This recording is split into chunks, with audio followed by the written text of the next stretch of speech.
ఎమ్మెల్యేల ఇళ్లకు పోయి ఒక్కొక్కరింటికి ముఖ్యమంత్రి స్వయంగా పోయి పోచారం ఇంటికి ఇంకా కేశవరావు గారి ఇంటికి పోయి ఎమ్మెల్యేల ఇళ్లలో పోయి బతిమలాడి భయపెట్టి వారికి ఏమేమో ఇచ్చి మరి సిద్ధరామయ్య చెప్పినట్టు 50 ఇస్తున్నారా ఎక్కువ ఇస్తున్నారా మాకు తెలియదు, మేము ఆరోపిస్తలేము. సిద్ధరామయ్య గారు చెప్పిన దాన్ని కోట్ చేస్తున్నాను నేను. ఆ రకంగా ఇవాళ కాంగ్రెస్ పార్టీ దుర్మార్గంగా వ్యవహరిస్తూ ఉంది, రాజ్యాంగ స్ఫూర్తికి విరుద్ధంగా వ్యవహారం చేస్తూ ఉంది, చట్టానికి విరుద్ధంగా వ్యవహారం చేస్తూ ఉంది. అందుకే తెలంగాణలోనేమో న్యాయపత్రం అంటారు, చేసేది మాత్రం అన్యాయం. అందుకే మేము ఢిల్లీకి ఎందుకు వచ్చినామంటే కాంగ్రెస్ పార్టీ యొక్క వైఖరిని జాతీయ స్థాయిలో దేశ ప్రజలకు తెలియజెప్పాలి. ఏ ఒక్క ఆప్షన్ కూడా వదిలిపెట్టకుండా జాతీయ స్థాయిలో కాంగ్రెస్ బీజేపీ రెండూ ఒకటే, ఎవరికి అనుకూలంగా ఉన్నప్పుడు వాళ్ళు ఆ రకంగా ప్రవర్తిస్తున్నారు అనే మాట చెప్పడానికి వచ్చినాం. దాంతోపాటు ఇది కేవలం మొదటి అడుగు మాత్రమే. దీని తర్వాత తప్పకుండా ఒకవేళ హైకోర్టులో న్యాయం లభిస్తుందని నమ్ముతున్నాం. తప్పకుండా న్యాయం గెలుస్తుంది. దానం నాగేందర్ గారితో పాటు పార్టీ మారిన 6 ఎమ్మెల్యేలు కూడా వెంటనే డిస్క్వాలిఫై చేస్తారని నమ్ముతున్నాం. ఎందుకంటే మా పార్టీ టికెట్ మీద ఎమ్మెల్యేగా గెలిచారు, మళ్ళీ ఆయనే రాజీనామా చేయకుండా సికింద్రాబాద్ ఎంపీగా కాంగ్రెస్ పార్టీ టికెట్ మీద బీఫామ్ మీద పోటీ చేశారు. అంతకంటే ఓపెన్ అండ్ షట్ కేసు అయితే ఏమి ఉండదు. ఇందులో ఇంకేదో చదవడానికి కానీ అర్థం చేసుకోవడానికి కానీ ఇంకేం లేదు. కాబట్టి మేము ఆలోచిస్తున్నది న్యాయం లభిస్తుంది హైకోర్టులో అని. ఒకవేళ లభించకపోతే సుప్రీంకోర్టుకు వస్తాం. సుప్రీంకోర్టులో కూడా తొందరలోనే పిటిషన్ కూడా వేయడానికి కూడా అన్ని సిద్ధం చేసుకుంటున్నాం. చాలామంది రాజ్యాంగ న్యాయ నిపుణుల్ని కూడా సంప్రదించినాం. అదే మాదిరిగా ప్రెసిడెంట్ ఆఫ్ ఇండియాని కూడా అవసరమైతే కలుస్తాం. మా పార్టీ లీడర్లందరూ కూడా వస్తాం. ప్రెసిడెంట్ ఆఫ్ ఇండియా గారిని కలుస్తాం, ఎలక్షన్ కమిషన్ పెద్దల్ని కలుస్తాం, అదేవిధంగా అవసరమైతే లోక్సభ స్పీకర్ని, రాజ్యసభ చైర్మన్ని కూడా కలుస్తాం. ఏ రకమైన వ్యవహారం తెలంగాణలో నడుస్తుందో, కాంగ్రెస్ నిర్వాహకం ఏందో జాతీయ స్థాయిలో ఎండగడతాం.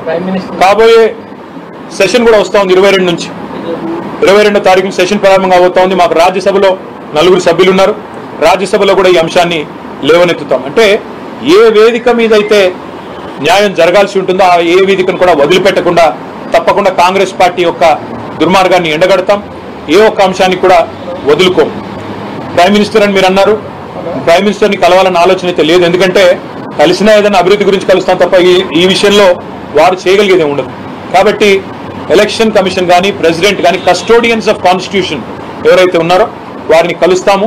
కలిసి తప్పకుండా జాతీయ స్థాయిలో మాకు తెలంగాణలో జరుగుతున్న నిర్వాహకం ఏదైతే ఉన్నదో దీన్ని ఎండగడతామని చెప్పి కూడా మీకు తెలియజేస్తూ సహకరించిన తెలుగు మీడియా సోదరులకు కూడా పేరు పేరున ధన్యవాదాలు, నమస్కారం. హైకోర్టులోనేమో దానం నాగేందర్ గారి పిటిషన్ పెండింగ్ ఉందండి. కానీ ఇంకా వేరే ఎమ్మెల్యేలు కూడా ఈ మధ్యలో మారిన వాళ్ళు ఉన్నారు. కావాలంటే మనం నేరుగా వచ్చే అవకాశం కూడా ఉంది. అది పరిశీలించి 54-5 రోజుల్లో నిర్ణయించారు. గతంలో సబితా ఇంద్రెడ్డికి తలసాని శ్రీనివాస్ యాదవ్ వీళ్ళందరూ కూడా పదవులు ఇచ్చారు కదా, వాళ్ళు వేరే పార్టీలు గెలిచి వచ్చిన వాళ్ళే కదా. అయితే టైం కూడా ఉంది కదా, 3 నెలలంటే ఈ లోపు ఎమ్మెల్యేలు 1/3 జాయిన్ అయితే. అయితే ఒక మాట ఏమంటే చాలా మంది మిత్రులు మాట్లాడుతున్నారు ఏమని, గతంలో టీఆర్ఎస్ చేర్చుకుంది కదా కాంగ్రెస్ వాళ్ళని, టీడీపీ వాళ్ళని అని మాట్లాడుతున్నారు. ఎస్, కాంగ్రెస్ పార్టీలో 18 మంది సభ్యులు ఉన్నప్పుడు 12 మంది రాజ్యాంగబద్ధంగా 3/2 వంతులు అనేది విలీనం. విలీనానికి ఫిరాయింపుకు తేడా ఏంటంటే 3/2 వంతుల ఒక శాసనసభ పక్షం కానీ పార్లమెంటరీ పక్షం కానీ ఒకవేళ ఇంకో పార్టీలో చేరాలనుకుంటే రాజ్యాంగం ప్రకారమే ఆ వెసులుబాటు ఉంది.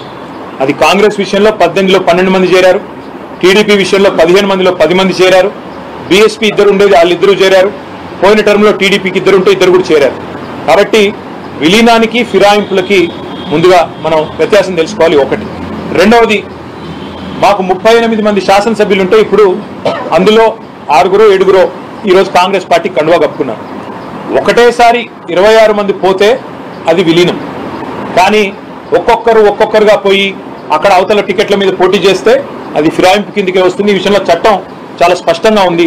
కాబట్టి ఈ 6-7 ఎవరైతే ఉన్నారో ఆ ఎన్నికలు తప్పవు, ఉప ఎన్నికలు తప్పవు. వీళ్ళ పదవి ఊడగొట్టడము ఖాయం. తప్పకుండా ప్రజాక్షేత్రంలో వీళ్ళు పరాభవం కూడా ఎదుర్కోక తప్పదు. ఆయన రాజీనామా చేశారు, మీరు తెలుసుకోండి. ఇప్పుడు నేనేమంటున్నా అంటే మీరు ఒకసారి గతంలోకి వెళ్ళి 8 ఏళ్ల కిందట ఏమైనా చూడదలుచుకుంటే చూసుకోండి. నేను అనేది ఏంటంటే ఇవాళ మాకు 38 మంది ఎమ్మెల్యేలు ఉన్నారు.